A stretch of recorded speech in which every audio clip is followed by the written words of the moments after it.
काय आली मग आठवण? लहानपणी सर्वांनीच जेली खाल्लेली असेल, तर आज आपण जेली बनवूया. तर ह्या माझ्या छोट्या छोट्या मिनी जेली आहेत. आपण यापासून एक मोठी जेली जी आहे ती बनवणार आहोत. तर त्यासाठी मी काय केलेलं आहे, इथे एक बाउल घेतलेला आहे. त्यामध्ये 1 कप पाणी घेतलेलं आहे आणि त्यामध्ये हाफ कप शुगर घेतलेली आहे. शुगरची क्वांटिटी तुम्ही कमी जास्त करू शकता तुमच्या टेस्ट अकॉर्डिंग. त्यानंतर त्यामध्ये जो आपला अगार अगार पावडर असते, जेली पावडर, तो टाकलेला आहे आणि त्याला छान सर्वात आधी मिक्स करून घेतलेला आहे.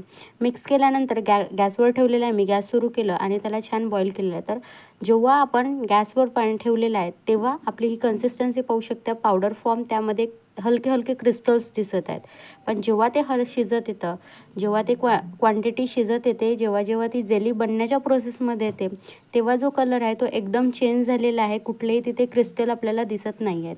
तर इथे या वेळेवर तुम्ही इथे इसेन्स टाकून घ्या. इसेन्स टाकल्यानंतर मी छोट्या छोट्या कटोरीमध्ये आपले जे मला कलरफुल बनवायचे होते आधी, तर त्यासाठी ते मी कलरफुल जेलीसाठी ते मी कलर्स घेतलेले आहेत काही आणि त्याला छान मिक्स करून घेतलेलं आहे. त्यामध्ये मी पाणीसुद्धा टाकून घेतलेलं आहे, जेणेकरून ती आपली जेली जमणार नाही. पण जेली खूप लवकर प्रोसेसमध्ये, खूप धावपळीमध्ये, खूप स्पीडमध्ये हा काम करावं लागते, कारण ते खूप लवकर सेट व्हायला लागते. तर इथे मी माझे जे मोल्ड्स होते त्या मोल्ड्समध्ये फिल केलं, पण फिल करतानाच ती जेली झालेली होती. तर मी काय केलं, पुन्हा ते बाउलमध्ये टाकली आणि त्याला पुन्हा मी गरम केलेलं आहे. गरम केल्यानंतर पुन्हा जे आपले जे वेगवेगळे कलर्सचे मोल्ड्स आहेत ते पूर्ण फिल करून घेतलेले आहेत आणि इथे आपली ही जेली काही सेकंदात रेडी झालेली आहे. पटकन अशी ही थोडा वेळ थंड होऊ दिला आणि थंड झाल्यानंतर आपली जेली ही रेडी झालेली आहे. त्यानंतर जी जेली आहे ती मी एक प्लेटमध्ये पूर्ण जेली जे वेगवेगळे टाईपची केलेली होती ती पूर्ण जेली मी इथे काढून घेतले. तर आपले मी हार्ट्स पाहू शकतात, छान म्हणजे खूप छान मस्त जेली झालेली होती. तर इथे जे आपले सगळे जे मी वेगवेगळ्या मोल्ड्समध्ये टाकलेले होते ते सर्व मी इथे आपली ती जेली रेडी झालेली ती काढून घेतलेलं आहे.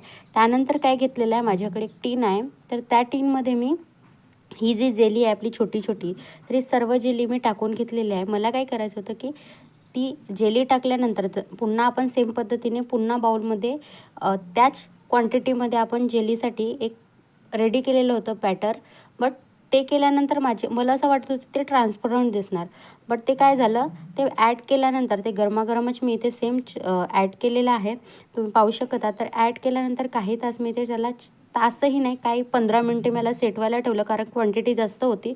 त्यानंतर मी उलटा केला आणि वरून टॅप केलं, तर इथे आपली जेली ही रेडी झालेली आहे. तर तुम्ही पाहू शकतात आपले जे छोटे छोटे मिनी हार्ट्स, मिनी फ्लॉवर्स, इथे छोटे छोटे जे बॉल्स आहेत, राऊंड बॉल्स, ते इथे आपल्याला दिसत आहेत आणि सुपर सॉफ्ट जी आपण आधी लहान असताना खायचो सेम तशीच अशी ही जेली आपली रेडी झालेली आहे. कशी वाटली कमेंटमध्ये सांगा आणि आवडल्यास लाईक शेअर सबस्क्राईब